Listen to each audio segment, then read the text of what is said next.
এ পর্যায়ে আমরা পুরস্কার ঘোষণা করব। পুরস্কার ঘোষণা করলে আপনারা ছাত্ররা সামনে চলে আসবেন। আমরা অনুষ্ঠানের খুব শেষ পর্যায়ে চলে আসছি। জাল্লাইন জামাত মোহাম্মদ শামীম মিয়া, জাল্লাইন জামাত মোহাম্মদ সানাউল্লাহ, আপনার সামনে আসেন। এই জামাতে প্রথম স্থান অধিকার করেছিলেন মোহাম্মদ শামীম মিয়া। আমরা পুরস্কার দিয়েছি যে ছাত্রগুলো গত বছর পরীক্ষা দেওয়ার পরে আবার এখানে ভর্তি হয়েছে, তাদের পুরস্কারগুলো আমরা এখানে ঘোষণা করতেছি। যিনি এখানে ভর্তি হন নাই তাদের নামটা আনি নাই। দ্বিতীয় নাম্বার মোহাম্মদ সানাউল্লাহ, শরহে বেকায়া জামাত মোহাম্মদ মাহিম হাসান প্রথম স্থান অধিকার করেছে। মাহিম হাসান। দ্বিতীয় নাম্বার শামীম হুসাইন, সামনে আছেন। 3 নাম্বার সুলতান মাহমুদ। কাফিয়া জামাত মোহাম্মদ তাফাজ্জুল হুসাইন, মোহাম্মদ শরীফুল ইসলাম। হিদায়াতুন নাহমুদ জামাতে মোহাম্মদ সোহাইব আহমদ, মোহাম্মদ মাহমুদুল হাসান, মোহাম্মদ আল আমিন।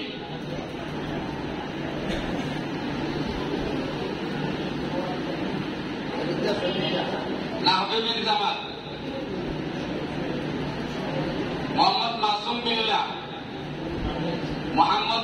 বিল্লাহ, মোহাম্মদ সাঈদুর রহমান। নাহবিবির জামাত মিজান জামাত মোহাম্মদ আতিকুর রহমান, কোন জামাতে একজনের নাম আসতেছে। আমি পূর্বেই বলেছি যারা গত বছর পরে এই বছর ভর্তি হয়েছে তাদের রেজাল্ট আমরা এনেছি, যিনি নাই ওনার রেজাল্ট আনি নাই। তাইসির জামাত মোহাম্মদ মুস্তাকিম বিল্লাহ, সে আমাদের মাদ্রাসাতেও ক্লাসে 1 নাম্বার ছিল এবং বিভাগেও পরে 50তম হয়েছে। মোহাম্মদ নাসিম আরাফাত দ্বিতীয় স্থান অধিকার। মোহাম্মদ আওলাদ হুসাইন। হিফজ বিভাগকে আমরা 2টা গ্রুপে ভাগ করেছি। নাম আছে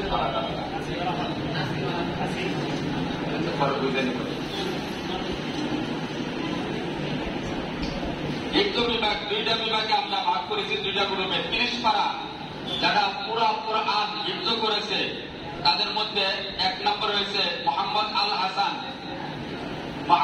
হাসান। দ্বিতীয় নম্বর মোহাম্মদ রোম্মান শিকদার। 10 পারা গ্রুপ যারা 10 পারা পর্যন্ত হিফজ করেছে তাদের মধ্যে 1 নম্বর হল মোহাম্মদ হুসাইন আহমদ। দ্বিতীয় নম্বর ফাহিম খান। 3 নম্বর মোহাম্মদ আল ইমরানের বাবা এখানে এই চাকরি করেন, বাড়ি অনেক দূরে, সেই পঞ্চগড়ের দিকে। মক্তব 3য় শ্রেণী ইয়াসিন আরাফাত। মক্তব 2 রিদওয়ান মোহাম্মদ আব্দুল্লাহ।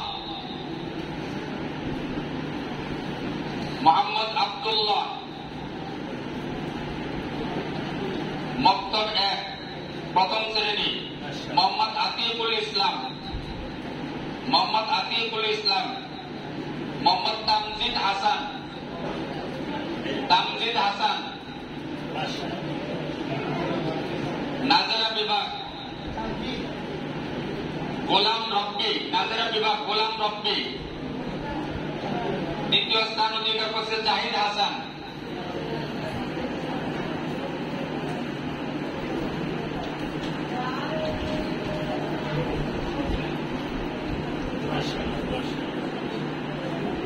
কোরবানির আগ দিয়ে বক্তৃতা প্রতিযোগিতা হয়েছে। বক্তৃতা প্রতিযোগিতা আরবি বক্তৃতা প্রতিযোগিতা দিয়েছেন। আরবি বক্তৃতায় মোহাম্মদ তাফাজ্জুল হোসাইন শরহে বেকায়া 1 নাম্বার প্রথম স্থান অধিকার লাভ করেছেন। দ্বিতীয় স্থান হযরত আলী ইবতা বিভাগ, হযরত আলী ইবতা বিভাগ। 3 নাম্বার সানাউল্লাহ মিশকা, সানাউল্লাহ মিশকা। হামনাত, হামনাত মোহাম্মদ মাসুম বিল্লাহ হেদায়েতুন নাহু।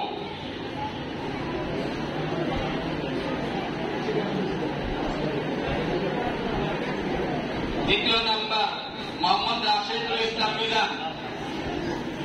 আপনারা কি পুরস্কার পেয়ে আনন্দিত, খুশি? মাশাআল্লাহ। মাঝে মাঝে তাকবীরও দিয়েন। মোহাম্মদ শামীম হোসেন জালালাইন।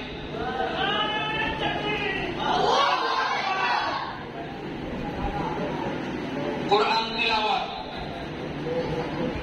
মোহাম্মদ জাকির হাসান হিফজ বিভাগ, মোহাম্মদ জাকির হাসান হিফজ বিভাগ।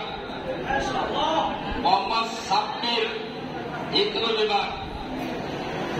দুইজনই যৌথভাবে প্রথম স্থান লাভ করেছেন। 3 নাম্বার আরাফাতুল্লাহ মিজান। 3 নাম্বার মোহাম্মদ আমির হামজা তাহবিবির। 3 নাম্বার দুইজন যৌথভাবে তৃতীয় স্থান অধিকার লাভ করেছেন। মোহাম্মদ ইব্রাহিম খলিল হিফজ বিভাগ। আরবিতে কথোপকথন, আরবিতে প্রশ্ন করে আরবিতে উত্তর দেয়, আরবিতে কথাবার্তা বলে, এমন দুইজন ছাত্র কথাবার্তা বলেছেন। মোহাম্মদ নাসিম আরাফাত,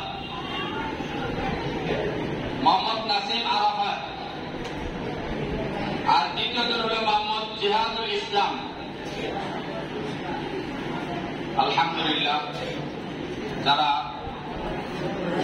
মেহনত করে এমন পুরস্কার লাভ করলেন, আল্লাহ পাক রব্বুল আলামিন তাদেরকে আরো সফলতা দান করুন। দুনিয়ার সফলতার সাথে সাথে আল্লাহ পাক রব্বুল আলামিন তাদেরকে কিয়ামতের দিন মুক্তি এবং সফলতা দান করুন। সকলে মিলে আমিন। এ পর্যায়ে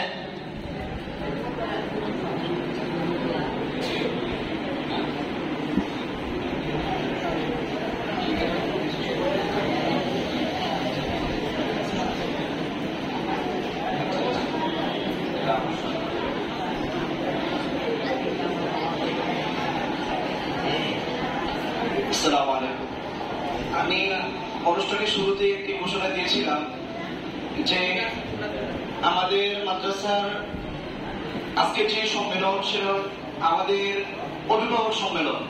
ওনারা এসে আমাদের মাদ্রাসাকে ধন্য করেছে বলে আমরা মনে করি। ওনারা আসছে, আমরা অনেক খুশি হয়েছি এবং আমাদের মাদ্রাসার পক্ষ থেকে ওনাদেরকেও আমরা কিছুটা সম্মান জানাতে চাই। সেজন্য আমরা অভিভাবকদের কাছে বিশেষ অনুরোধ করব, আপনারা এদিকে আসবেন, উস্তাদদের কাছ থেকে আপনারা আপনাদের সম্মাননা পুরস্কার এদিকে নিয়ে তারপরে চলে যাবেন ইনশাআল্লাহ। এদিকে আসেন, আসেন, এদিকে এসে নিয়ে যান, এদিকে এসে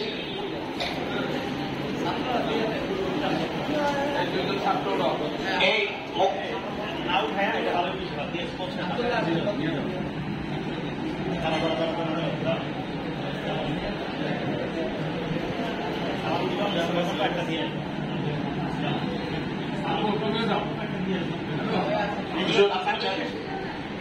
সালাম করবেন, সালাম দিয়ে একটা দিয়ে কাটা হলাম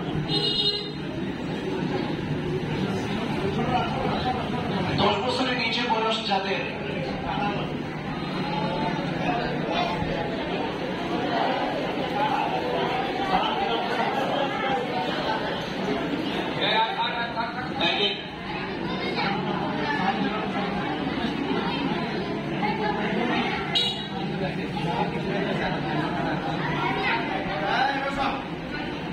মেহরবানি করে সকলেই মসজিদে আদব বজায় রেখে নিশ্চুপ হয়ে বসে থাকি।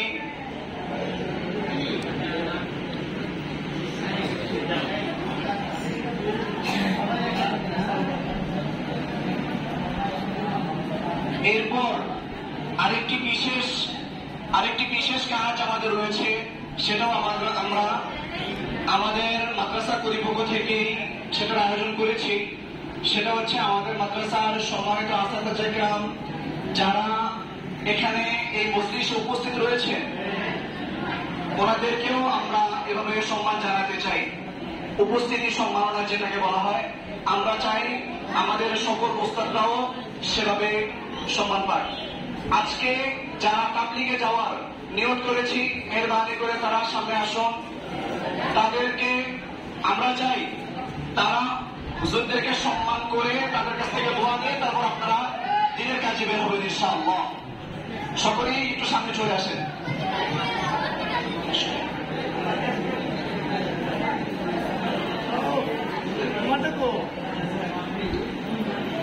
মেহরবানি করে যারা তাবলিগে যাওয়ার নাম লিখিয়েছেন সবাই এসে ওস্তাদদেরকে একটা করে দিয়ে দেন।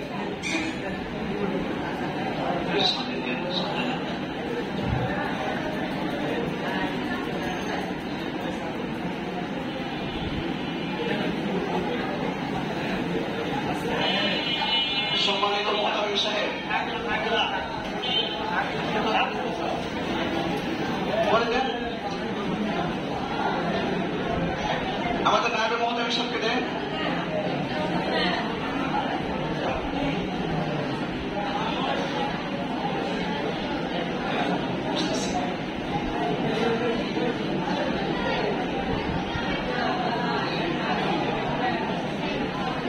সবাইকে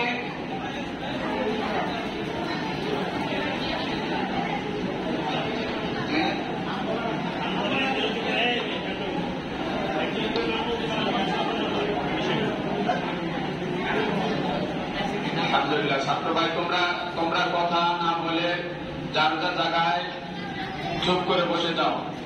কেউ কথা না বলি শুরুতে যেমন সুশৃঙ্খল ভাবে বসেছিলেন, ঠিক আবার সুশৃঙ্খল ভাবে নিজ নিজ জায়গায় বসে যান। নিজ নিজ জায়গায় সুশৃঙ্খল ভাবে বসে যান।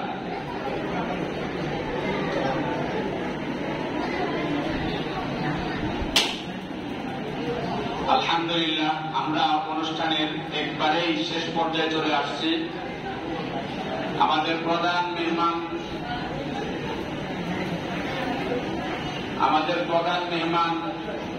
হাফেজ মাওলানা জাইনাল আবিদিন দামাত বরকাতুহুম মারকাজুল আবিদিন এর পরিচালক, বিশিষ্ট সমাজসেবক, শিক্ষানুরাগী। আলহামদুলিল্লাহ, আমি একটা কথাই সমাজে এই পরিমাণ তার দ্বারা সেবা হচ্ছে। করোনার সময় হযরতকে আমি দেখেছি সারা বাংলাদেশ ঘুরে ঘুরে বিভিন্ন জায়গায় অ্যাম্বুলেন্স দিয়ে নিজে গিয়ে রোগীদেরকে সেবা দিয়ে আসছেন। অনেক লাশ দাফন করার ব্যবস্থা করছেন। সারা বাংলাদেশ ব্যাপী ওনার এই মেহনতটা উনি করে গিয়েছেন। আল্লাহ পাক রব্বুল আলামিন তার এই মেহনত আল্লাহ পাক রব্বুল আলামিনের দরবারে জান্নাতের বিনিময়ে কবুল করুন। সকলে বলে আমিন। এ পর্যায়ে নসিহামূলক বক্তৃতা পেশ করবেন আজকের প্রধান অতিথি শ্রদ্ধেয় বড় ভাই হাফেজ মাওলানা জয়নাল আবিদিন, প্রিন্সিপাল মারকাজুল আবিদিন ইন্টারন্যাশনাল ঢাকা ওয়ারি। হযরতকে তার মূল্যবান নসিহা পেশ করার জন্য বিনীতভাবে অনুরোধ জানাচ্ছি।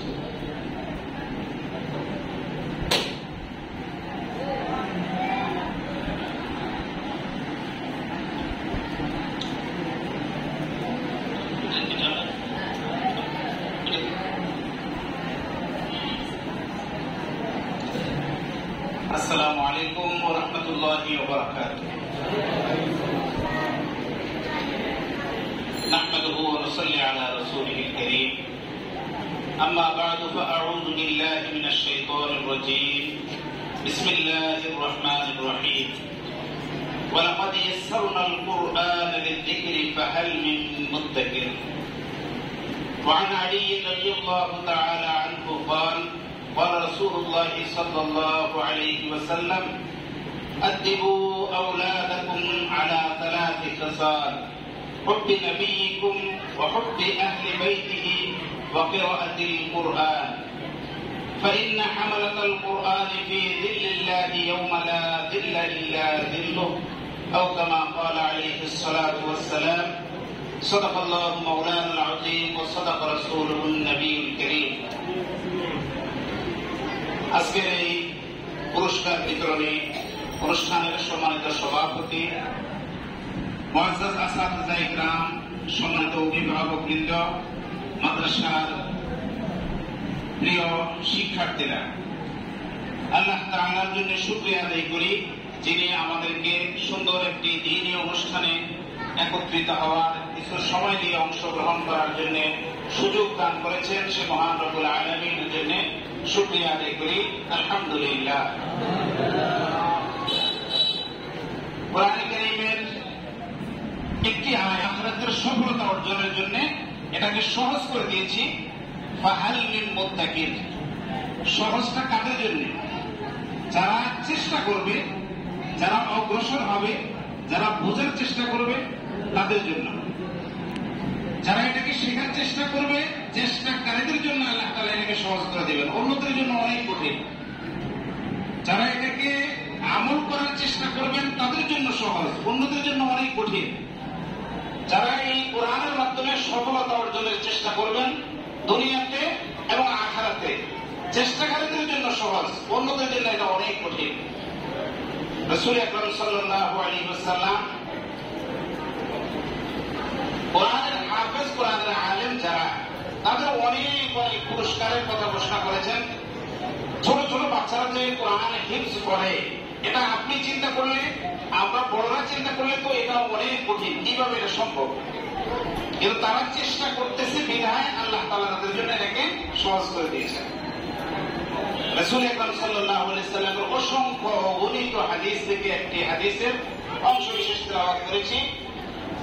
আল্লাহ পাক রাসূল সাল্লাল্লাহু আলাইহি ওয়াসাল্লাম ইরশাদ করেছেন, এটা বিশেষ করে যেহেতু অভিভাবক সম্মেলন, অভিভাবকদের উদ্দেশ্যেই এই হাদিসটা তেলাওয়াত করলাম।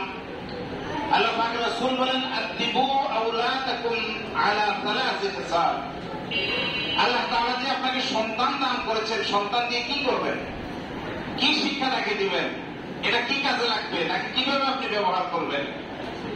তো আল্লাহ তাআলা এই হাদিসের মধ্যে খুব ছোট্ট অল্প কথায় কয়েকটি বিষয়ের আলোচনা করেছেন যে তোমার সন্তানকে 3টি বিষয়ে শিক্ষাদান করো। কয়টি বিষয়? 3টি বিষয়। খুবই মনোযোগ, অল্প সময় শেষ করব, মনোযোগ থাকতে হবে, ছাত্রদের খুব মনোযোগ থাকতে হবে। 3টি বিষয়ে। হুব্বি নবিয়িকুম, 1 নম্বর হলো তোমাদের নবীকে যে ভালোবাসে, সন্তান তোমাদের নবীকে ভালোবাসে, এই বিষয়টা সন্তানকে শিক্ষা দিতে হবে।